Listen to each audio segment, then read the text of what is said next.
Hello everyone and welcome to the most accessible podcast in the world, House of Games. You can access us on your podcast service of choice, YouTube, X, Rumble, Facebook, and the list goes on and on and on. As I said, the most accessible podcast in the world.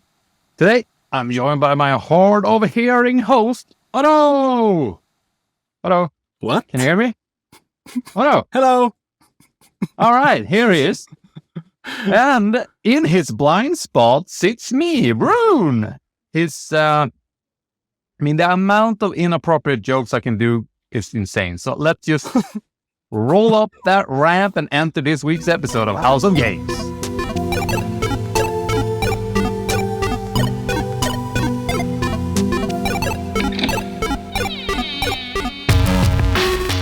Welcome to this week's episode of House of Games, and this episode will be number 50, so we are approaching 1 year actually, which will be number 52. So I think for this episode, as we're approaching, we are actually recording quite close to releasing, so I think for this episode we will do some more news since it will be... They won't expire that much when you hear this, hopefully. With that said, I think I'll just read the headlines and then we'll just go into one of them and then proceed on. The first item that I think I will talk about is the 25th anniversary of Half-Life. So they did a documentary for it. They did a bunch of updates to the game, which is really old. So I will talk about that, and after that I'm also gonna talk about the leaks from GTA 6, which has some details about what we think the game will be like.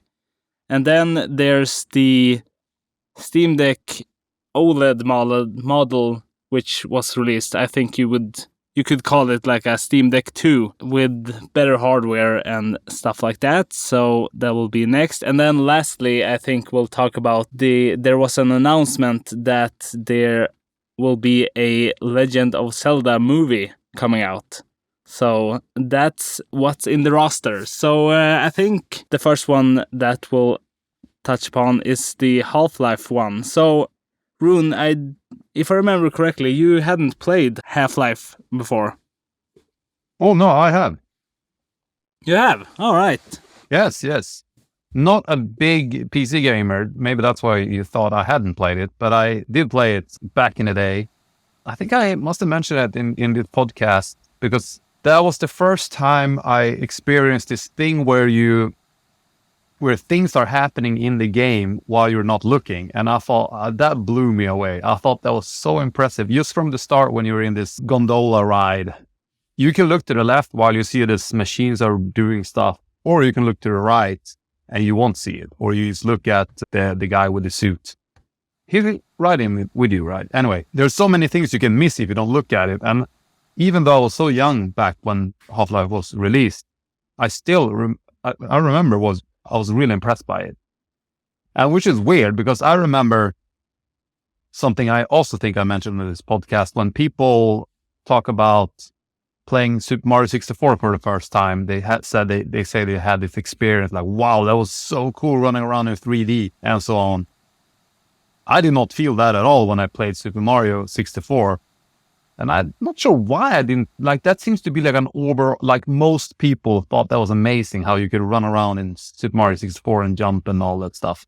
I didn't think about it, but Half-Life is my sort of moment, my first sort of, wow, this is so cool that I can totally miss something by not looking at it.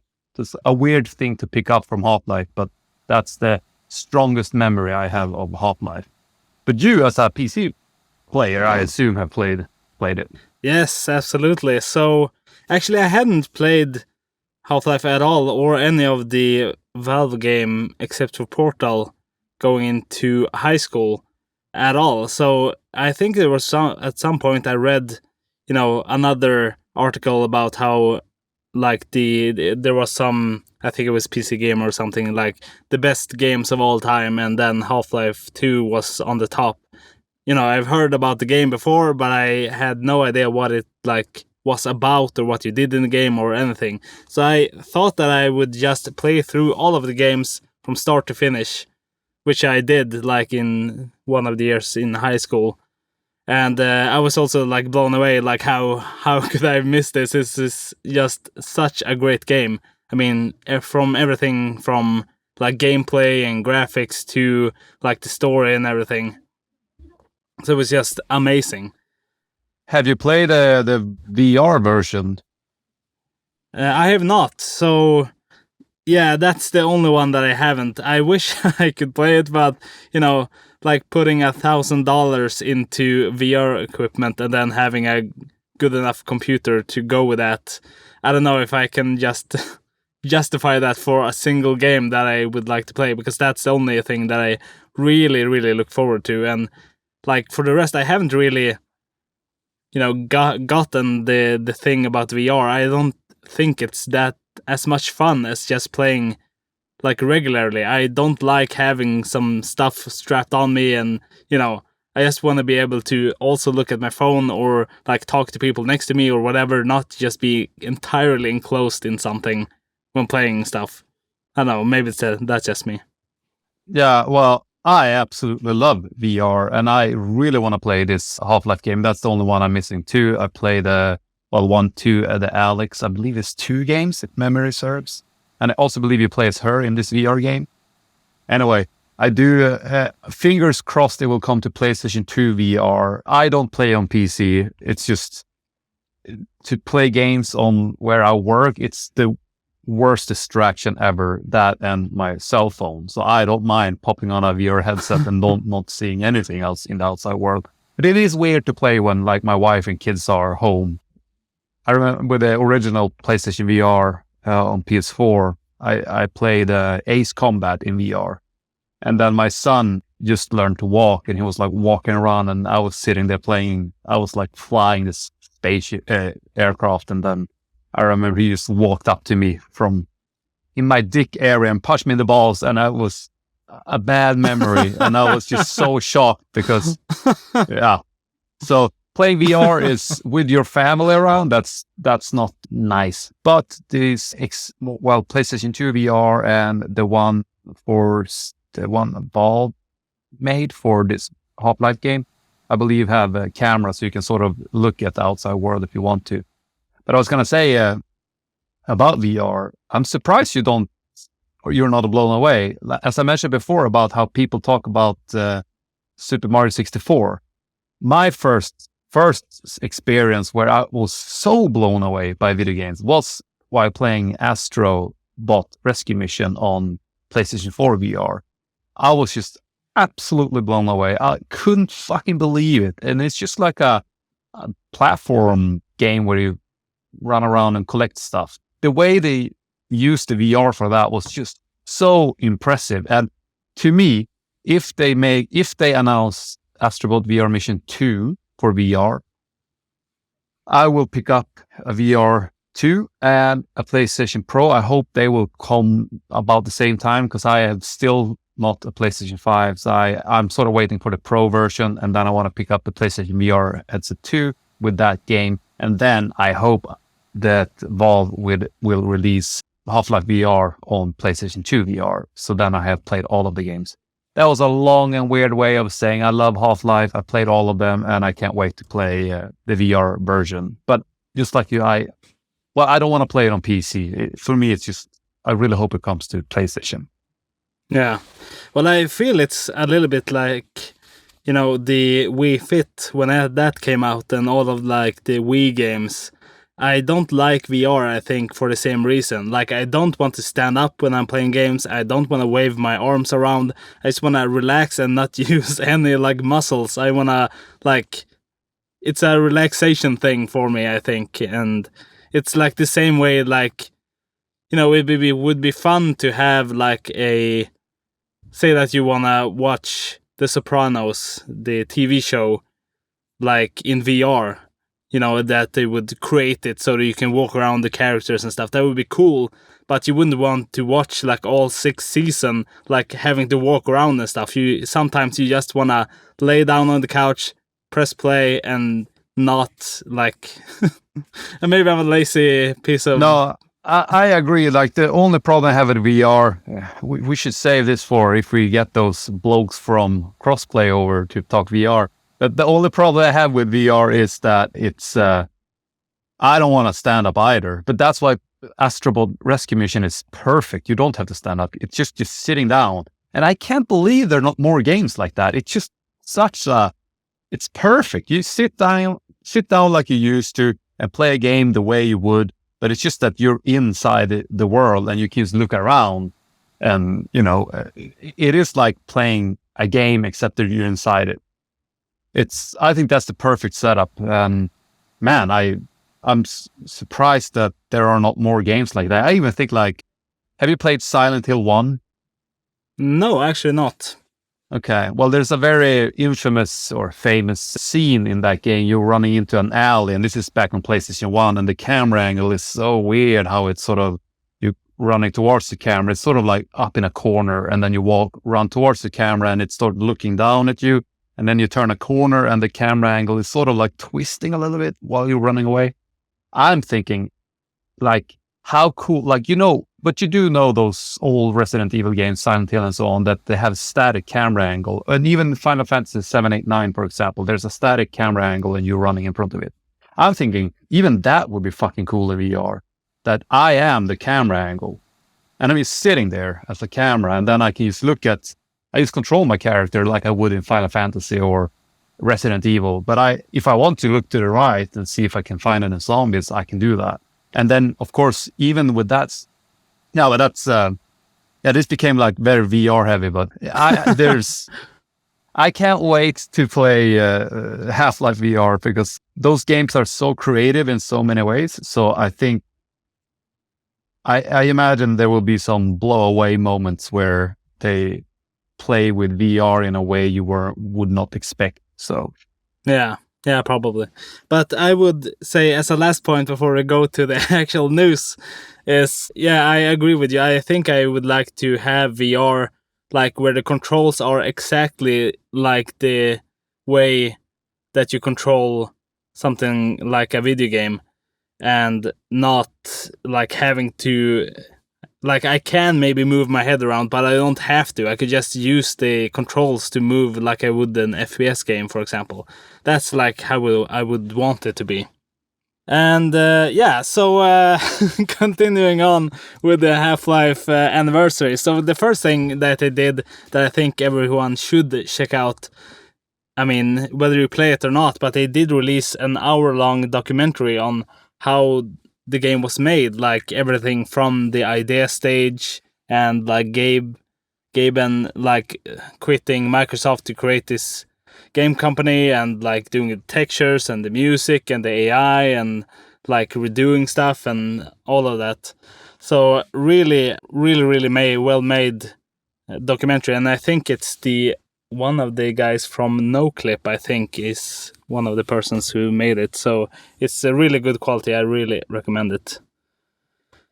And so the things they did with the actual game then is also quite interesting, since it's so old, but they still like updated it and patched it. So, for example, they had like a demo of the game that was sent to like in the PC Gamer magazine and things like that, and they now have bundled that to the actual game, so you can play it like officially and not pirated. So it's just included in the game. They've added multiplayer maps. They updated like graphic settings, so you could do like 4K if you want to, and fixed a lot of issues with like glitches and stuff. They obviously did Steam Deck support, so that works as it should. And they like brought back like the menu screen and stuff from like way back when. Added some like characters, and added multiplayer maps and sprays and a lot of bug fixes actually, which is crazy that, you know, somebody would just go in and try and understand that very old code base and then fixed issues and so on. So I'm looking kudos. at some footage from the game now. Yeah. But it's not upgraded like a remake or anything. It's just No. sort of It's exactly. It's not Black Mesa, like the remake. It's its original. Very old looking glory, but in that state, it's better than it used to be. I would say. cool. Yeah, nice to see that somebody just. I like that these products are kept alive and not just forgotten like some games. For example, American McGee's Alice. Have you played or heard about that game? Yeah, no, American. American McGee's Alice, I think it's called. Okay, there we go. Yeah, so it's basically, imagine like if you would do a goth version of Alice in Wonderland, and that's the games. And there was recently a lot of drama with like him not being able to create like the third game in that series because Electronic Arts owns the IP. So, he doesn't have the right to like make the last game, even though he's like done this whole 400-page design document and everything.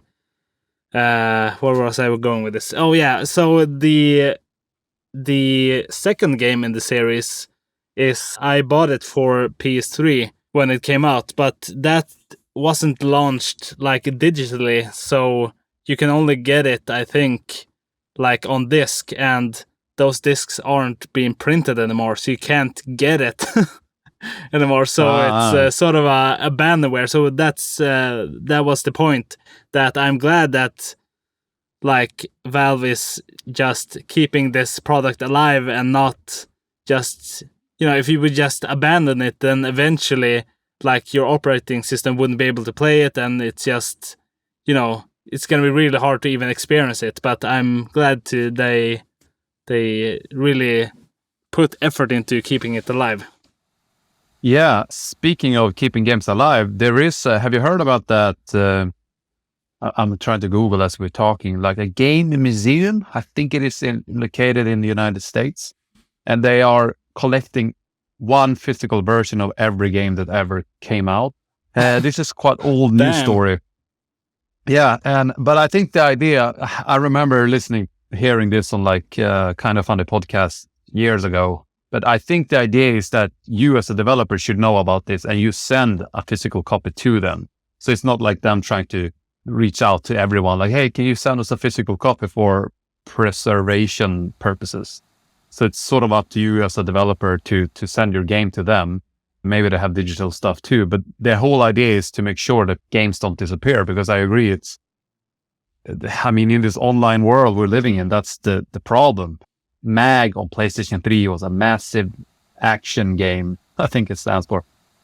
Yeah. And Warhawk is another one. Like you can't play these games. They were online only.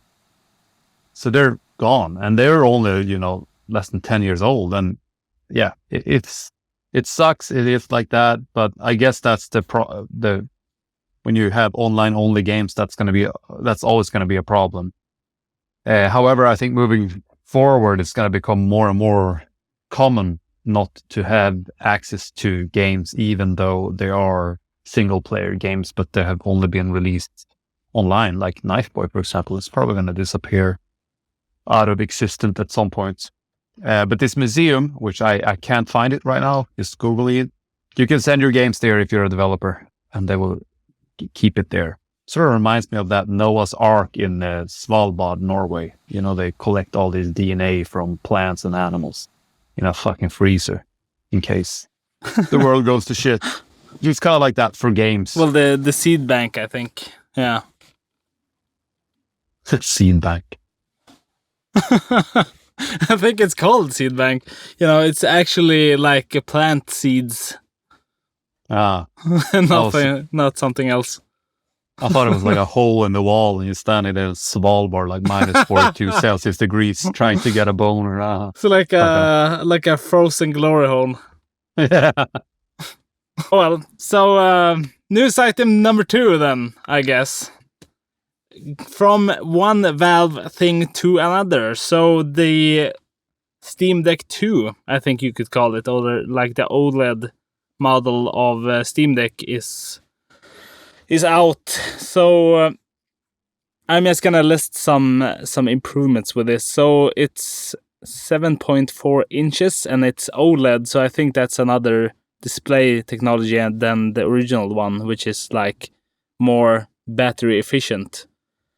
So like the battery lasts longer, and it has like a 90 hertz refresh rate. So that's kind of 90 FPS is kind of good for a handheld device, I think. And what else? Better battery life, better performance, so a better processor. And I think it was... Oh, you can buy it even in 1 terabyte storage, seems like. Yeah.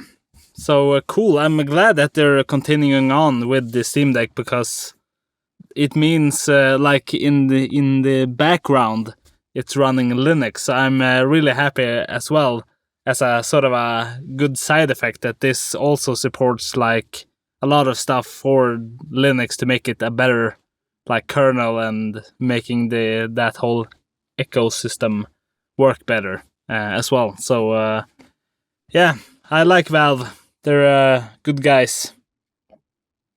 Yeah, I have the... Do you have the original Steam Deck? No, I was planning on maybe buying it sometime, but I haven't gotten around to it. But yeah, so now I guess I'll go for the better one if I do buy it. Yeah, I have the original one. I bought it almost a year ago. I think I placed my order 1 year ago. I bought it because I wanted to play Elden Ring. And like I said, I can't play games on PC. So I thought, man, I really want to play Elden Ring. So I bought a Steam Deck and played it on that one. And then I played a couple of more games. Not that much, not too many games. I feel like it crashes a little bit too often for me to... And it's not quick enough when you start it up like the Switch. That's my biggest issue with the Steam Deck. I feel like it's kind of like an old school, like a PlayStation 3, PlayStation 4 type of console where you have to start it up and sort of wait until you get into it. I really don't feel like it's snappy enough because, you know, with a PlayStation 5, even though I don't have one, but I played on one, and the modern consoles and Switch, you just start it up and then there you go. So I felt like the Steam Deck is, at this point, I haven't played on it for, months.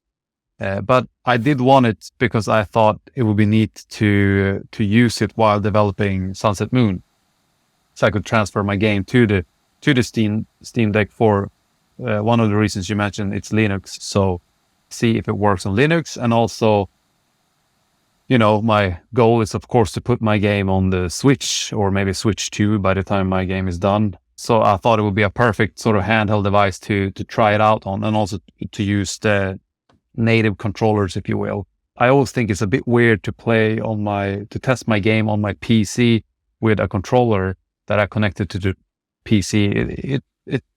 It never quite translates to when you port your games to console in my experience. So I thought this would be a great sort of in-between thing to try things out. It's not until like last month I actually got my game up and running on the Steam Deck for the first time. Still have some issues with the mouse input when you in the game. Like, it's complicated, but anyway, it's a great console. It's typical that they release an OLED version later on. Switch did that as well. There's this thing, PlayStation Portal, if you've seen that one. Yeah. Which looks sort of ridiculous, I would say, though. Even though it might be a great device, but it looks like they're just taking like a literal screen and then just cut like a PlayStation controller in half and then stuck it on the side. Yeah, but it's the use case for that one is awesome for someone like me who don't really have time to sit in front of a TV and play games. Now, if I had a PlayStation, I would want that one, because when you have kids, like, you don't have time. So if you have like a 20-minute sort of time slot, that's where the Switch is perfect. And I think that it seems like the PlayStation Portal is just as quick or ish. I can imagine it's not as lag as the Steam Deck, because I thought the Steam Deck would be that thing where you just pick up and play for 20 minutes, but I feel like it's not quick enough and it tends to lag a bit when you just start it up. Or if I start it up and then maybe Loki wakes up, start crying in the night, and I have to turn it off again and go into him and like, oh, sleep now. And then it's sort of like get all glitchy and shit. So it's not like the Switch where everything is just so snappy. But I imagine that the Portal is going to be way snappier than the Steam Deck. So to me, the PlayStation Portal will be perfect. But to my point, I imagine they're going to release an OLED version later on. And you always want the OLED version, because the PlayStation Vita was an OLED, the original one. And later on, I got the sort of B version of the Vita, and it's just like day and night, man. OLED is just not perfect. So I want the Steam Deck OLED. I wonder how much I can trade in my original Steam Deck for. It might be worth it.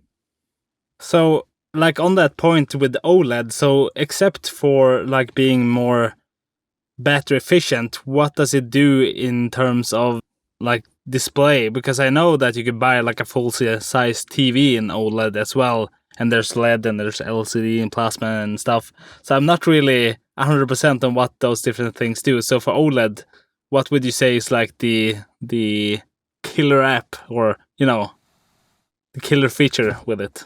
Yeah, I'm not an expert either, but the contrast is really good on OLED, the black and whites, which makes a big difference. And I think the best example you can do on an OLED, just by playing on a PlayStation Vita and the original one, the original PlayStation Vita had an OLED, and the sort of B version that came out later don't have the OLED. I think, is a huge difference in color, first off. It is so crisp on an OLED. It's kind of like, I imagine it like if you look at your cell phone, you don't see the pixels. No matter how close you are, you don't see any pixels. And that's sort of OLED in my opinion. So you don't see the pixels or anything like that. It's just so sharp and crisp. And the blacks and whites are, well, day and night. So it makes all the colors pop. It's a huge difference when you, in my opinion. Like when I got my first, did we have an OLED?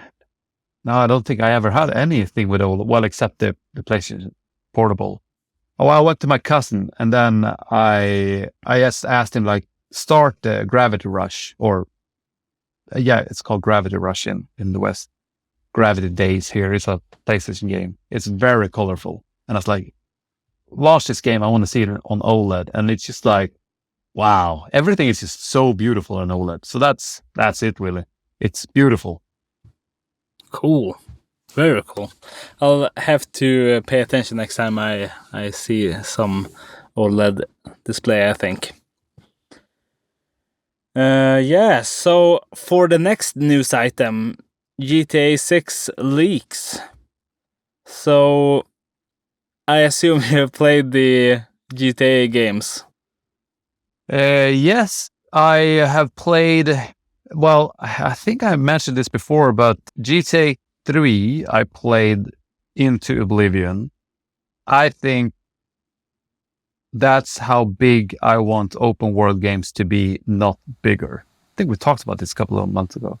But and then after that, I played Vice City and then San Andreas. And ever since I played San Andreas, I have had this sort of, I don't like open world. I just don't like it.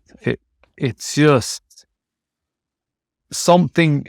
I broke myself while playing San Andreas. And that was just like, because I played so much open world. And then when I played San Andreas, I was just like, no, fuck it. I'm done with it.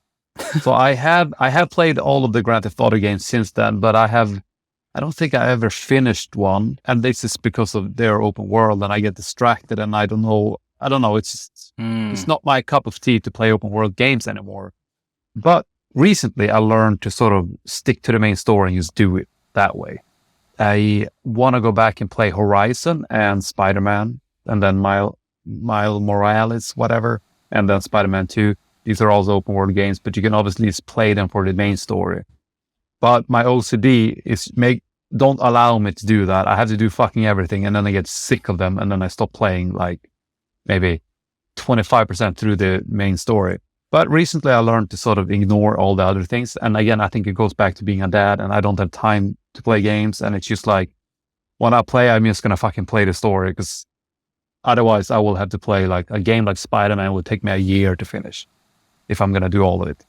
So that being said, I am quite excited for Grand Theft Auto 6. I haven't finished the fourth and the fifth one, but obviously I play them just to mess around and have fun. How about you? So yeah, I've let's see. I haven't played the first or the second, and I think the third and Vice City I played like at a neighbor's. Like when we were kids, we used to go from house to house and play with each other's video games and stuff and do stuff together. And we used to play GTA 3, I think, mostly. Then it was like the standard stuff, like hitting like the police with a baseball bat and then running, and we thought it was hilarious. But then I played GTA 4 is like the first one that I really played like from start to finish, and then I played through all of the expansions as well. And then I played through GTA 5 as well, through the whole story and stuff. So I would say absolutely that GTA 4, like the original game, is my absolute favorite, like character and favorite story and gameplay and everything. Yeah, I have fond memories of GTA 4 as well, because it takes place in New York. I am not a big fan of LA in the real world and also in the games, because it's just flat. Yes, I don't know exactly what it is. It's flat and spread out. I don't like that. Living in Tokyo, especially, everything is so compact and cozy. And to me, New York is the most beautiful American city. I think Chicago is quite compact as well. But anyway, San Francisco, parts of it is quite compact. I like that kind of stuff. But yeah, LA, not my favorite city in games or in the real world. But Grand Theft Auto 4 in New York, I also thought it was cool that you were this Russian fella coming on the boat and all that stuff. It felt a little bit more mafia-ish in some way. I don't remember much of it, but I did play through, I think I played through the whole story in that game. Well, obviously, I don't remember, so I guess it didn't, it wasn't that impactful. But I'm sure I didn't play through Grand Theft Auto 5 at least. But also, back then, I was... Grand Theft Auto 4, I'm sure I did the main story, because I was old enough to sort of understand it. But you're talking about Grand Theft Auto 3, what we did back then was just running around hitting the police and all that stuff. I didn't get it. Like the story, the English and all that stuff, I didn't understand back then. So I would also just mess around. And someone told us in school that if you get $1 million, you will unlock the second island in the game, which you obviously do through storylines. And this is weird, because I do believe internet was a thing back then, but we just believe it. And then my brother and I, we worked as a firefighter in Grand Theft Auto 3. And every time you put out a fire, your guarantee or the money you make for the next fire, it goes up, up, up, up, up. And we did that for fucking ever. And then we made $1 million in the game, and it did not unlock the second island. So... I don't know what it is with like kids and like making up lies about stuff you can unlock in video games. I remember I played like Age of Empires 1 like way back in the day, and there was this friend of mine who also had the game. I don't know why he did it or why he said it or if he heard it, but there's like this one map where you start like this is where you start, and then you have like fog of war all around you, and then he said, we did like use the cheat codes a bunch and stuff, but he said for some reason that if you like on that specific map, if you could like go to like there was this like cheat unit. I think it was like the stormtrooper or one of those units who can send like nukes like all across the map. Like that was like hidden like behind a couple of trees or something. And he said, well, it's located there, and it's like one of the sheep in the game that if you go close to it, then you, like, it gets converted to you, to your team. But it, like self-destructs in like 5 seconds from starting the game. So you have to like try to make it there like with a villager or something like instantaneously. And I tried and tried and tried, and there was always nothing there. And I thought, I just didn't make it in time. But looking back, like, why the fuck would that be a thing? It's just so really weird. But it's I've heard a lot of places where like similar stuff, like kids make up stuff that you can unlock in games that can't be verified for some reason. Really weird. Yeah, I love it. There's also this myth about Final Fantasy VII, and I'm quite curious to see if they're gonna lean into it in the next version, in the next remake game, Rebirth. And I believe it is the story was that there's this guy sitting in Ilgar shantytown, and he's sort of like hunching over. And I believe the myth or the legend was that there's a puddle of water in front of him, and you can see his face reflection in it, and it's Zack sitting there, who, is not in that world. But then anyway, it's and also something about Aerith that you can make her. Oh, you haven't played this game, so I'm not gonna spoil it, but. That was there are two big myths about the original Final Fantasy VII, as far as I can tell, and we were just obsessed in figuring out how to unlock these things, and we never did. That's the shitty part about this online world we're living in, that you can't make those. There's myths. no mystery anymore. No, now that I make Sunset Moon, I try to. I hope I can get a small community who really likes the game, and they will share stories with each other, because what people say and the things you can do, it sort of changes based on if you're a man or a woman and your class and all that stuff. So I hope we can create a little bit of that sort of mystery. You play as one person, and then you think, I wonder what would happen if I was a man and did this, for example. Anyway, it's but I'm happy we lived through that when we were just fucking lying to each other. I think that's something that, like, similar to like cheat codes in games, that's also disappearing. That it would be fun, now that I think about it, to leave like secrets and stuff. Like, I remember, for example, Lego Racer I played a lot, and that has a lot of secrets and like shortcuts and stuff.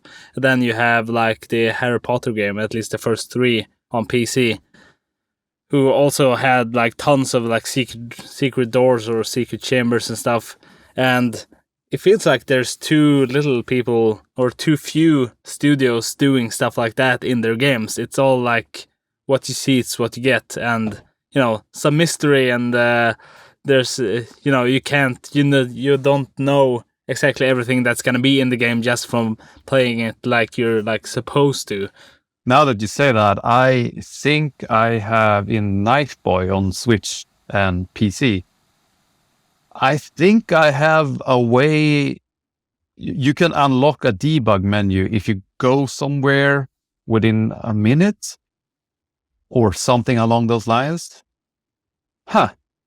I can't even remember if it's in the game or not, or if I just kept it there for myself when I tried to, play test the game. But I'm pretty sure you can get like the debug menu somehow. It makes it even better that you're not sure. Yeah, I would have to go into the code and see if that's possible. Interesting.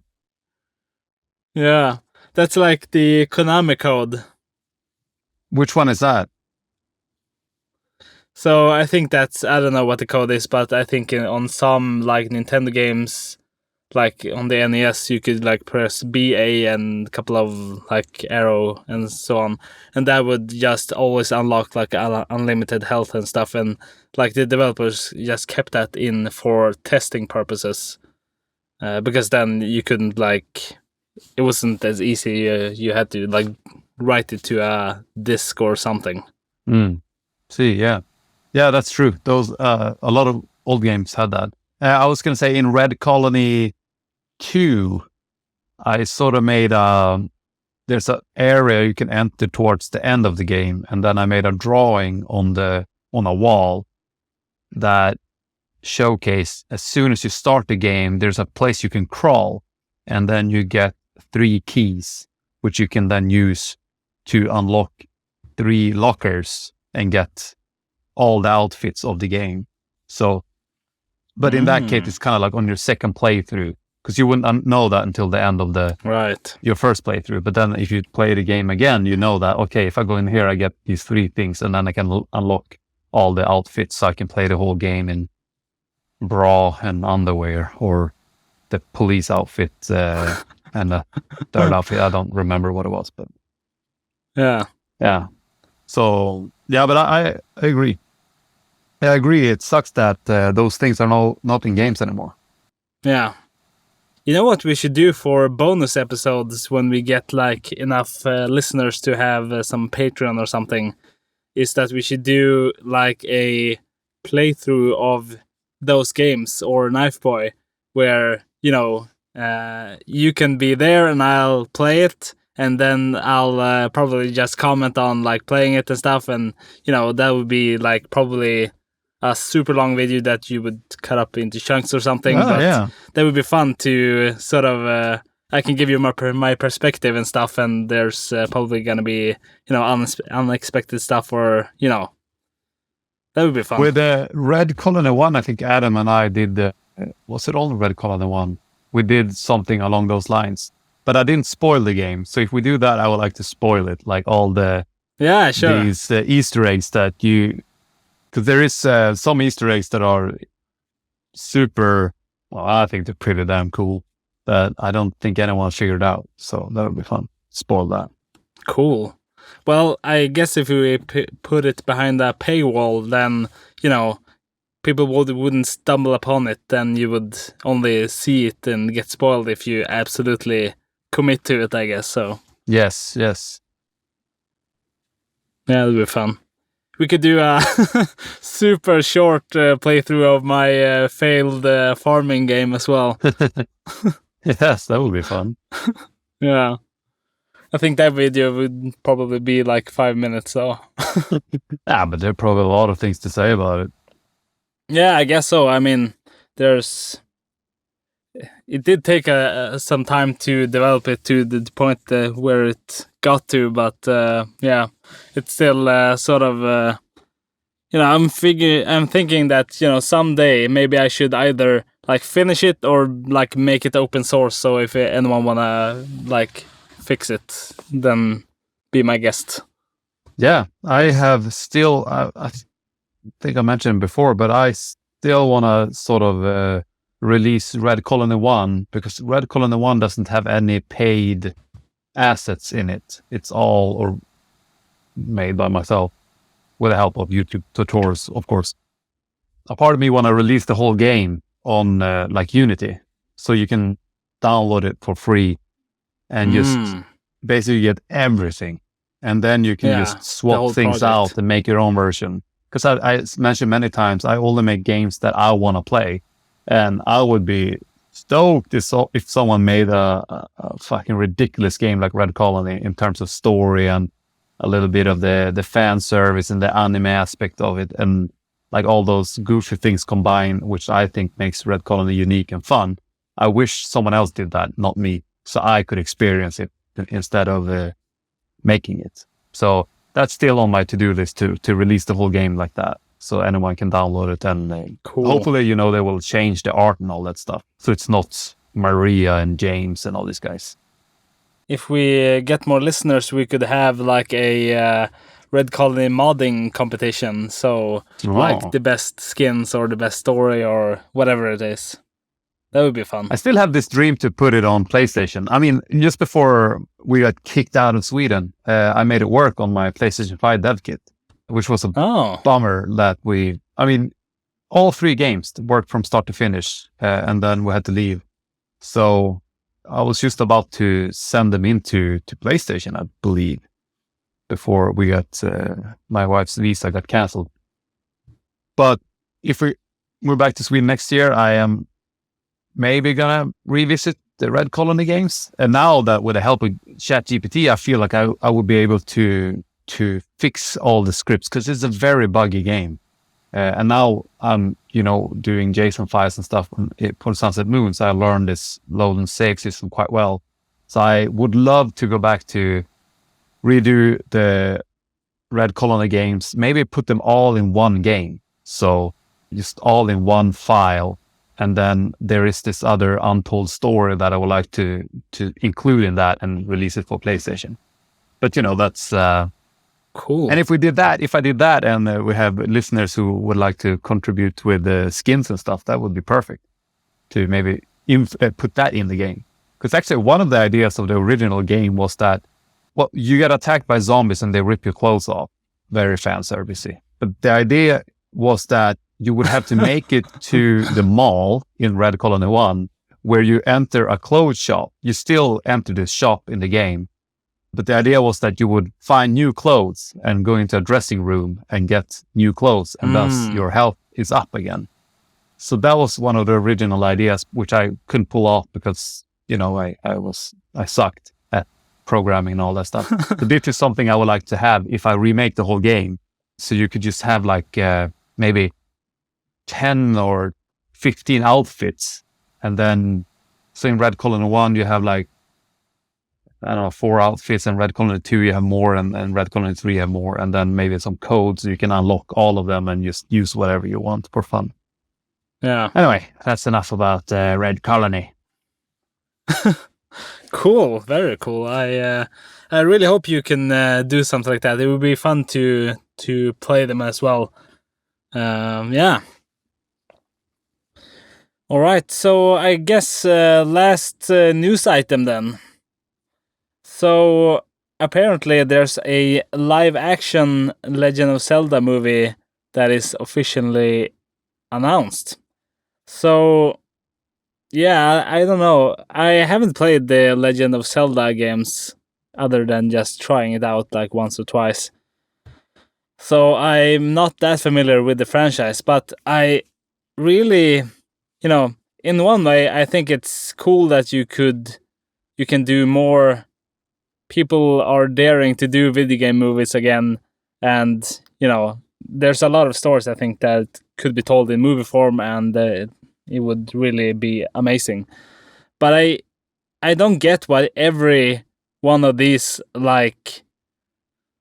movie what would you call it, movifications of video game properties should always be live action.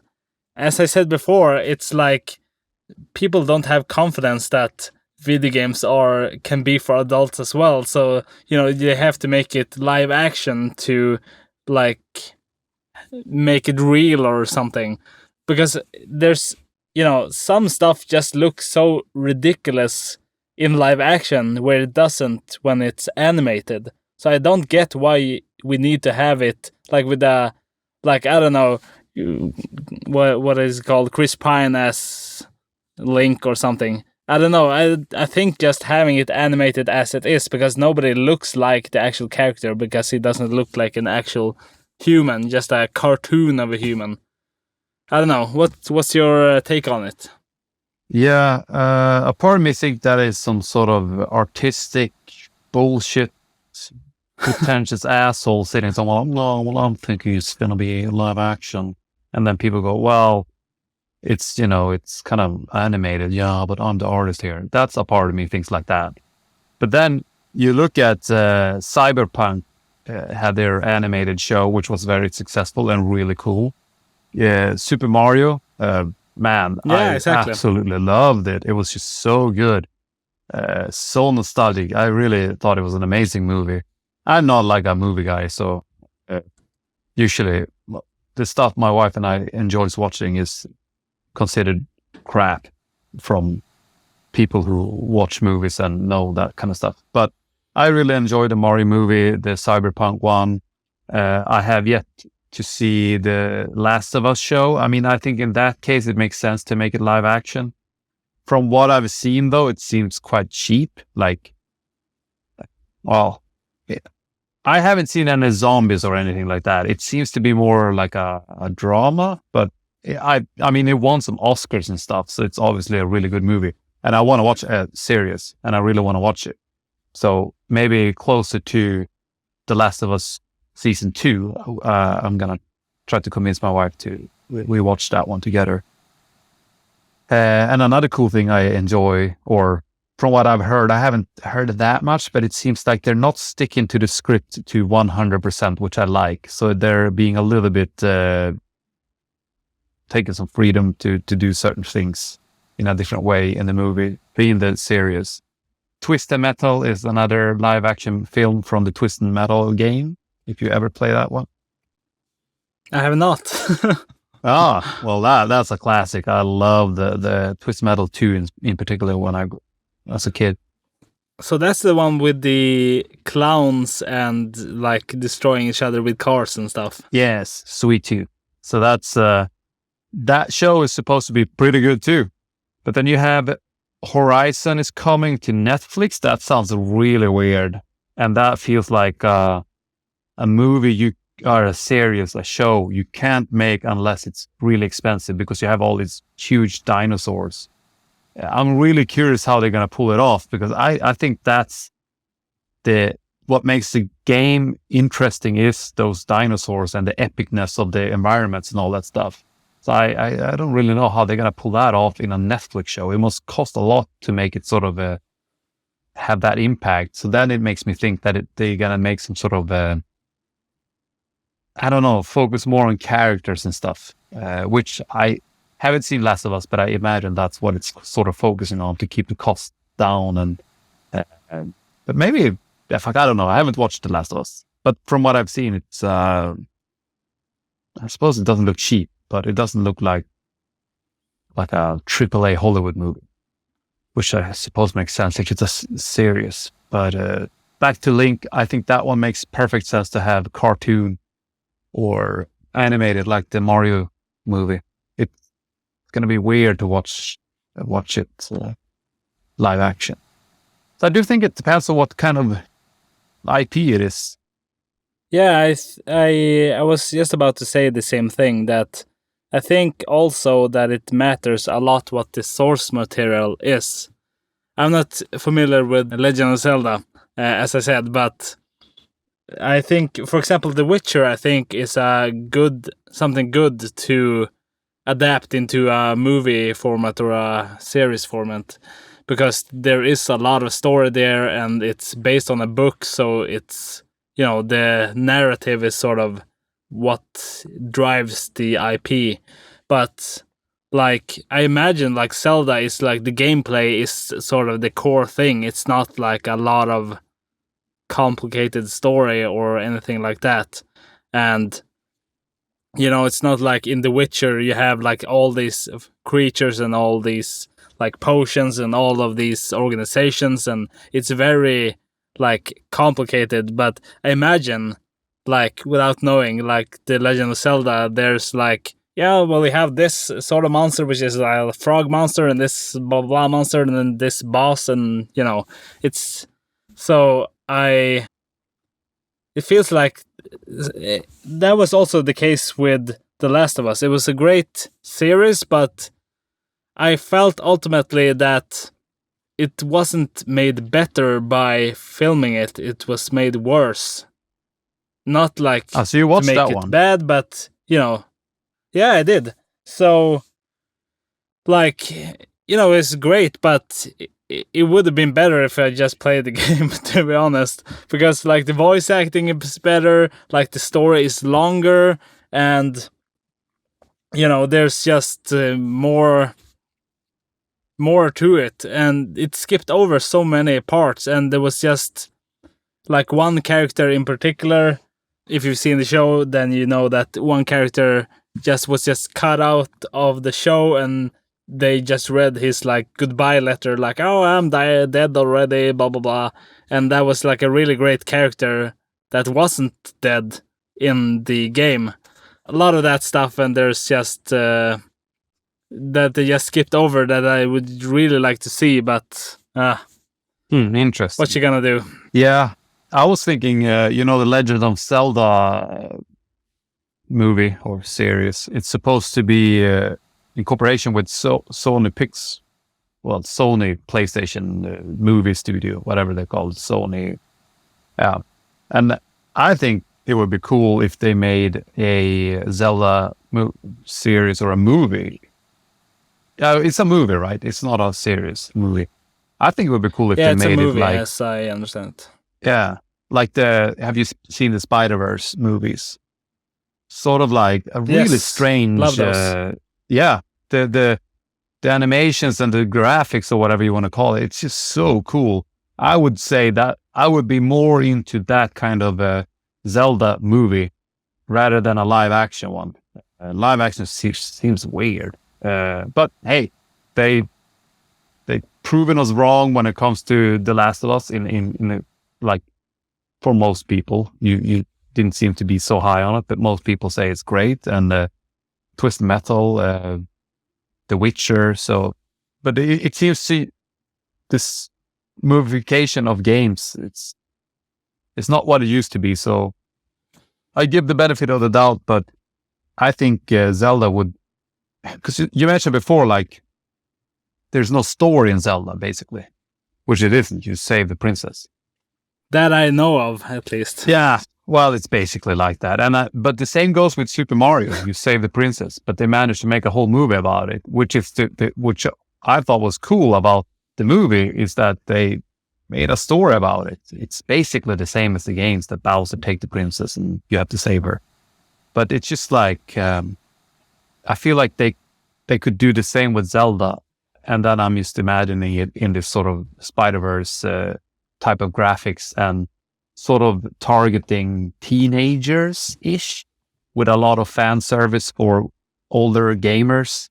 I think that would be sweet, but who knows what it's going to turn out. I'm just thinking about all these characters in Zelda, like the rock people living in the mountains. I forgot what they're called, but they could be cool in live action, but it's just... Yeah. Not sure, but I give the benefit of the doubt because I feel like we have gotten a lot of great movies based on games. I have watched only maybe 2 of them. Yeah. Well, I just hope that they have an actual story to tell and it's not just like looking at Sony and, oh shit, they're making movies. We gotta make movies. Go! Or something like that.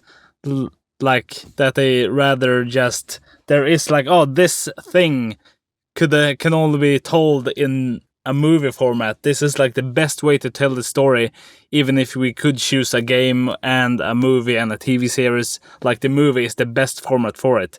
That's how we want to experience it. Not like, well, we gotta have like a Nintendo movie studio as well. Can't let Sony do it all. Yeah, no, I hope so too. All right, so I think that's all the news items. I think we should perhaps wrap this episode up. What do you say? Yeah, sounds good. Good. It's been good. Thank you so much for listening. Hope you enjoyed the news stories. Please send a voicemail. Maybe you could say congratulations on 1 year or something. Yes. I don't know. Someday I'm gonna get that voicemail.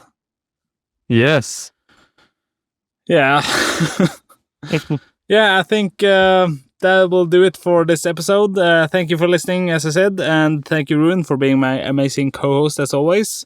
Thank you. And yeah, we'll see you next week. That will be the second to last before the big 1 year anniversary episode. So yeah. See you then. Bye bye. Sayonara. Bye bye.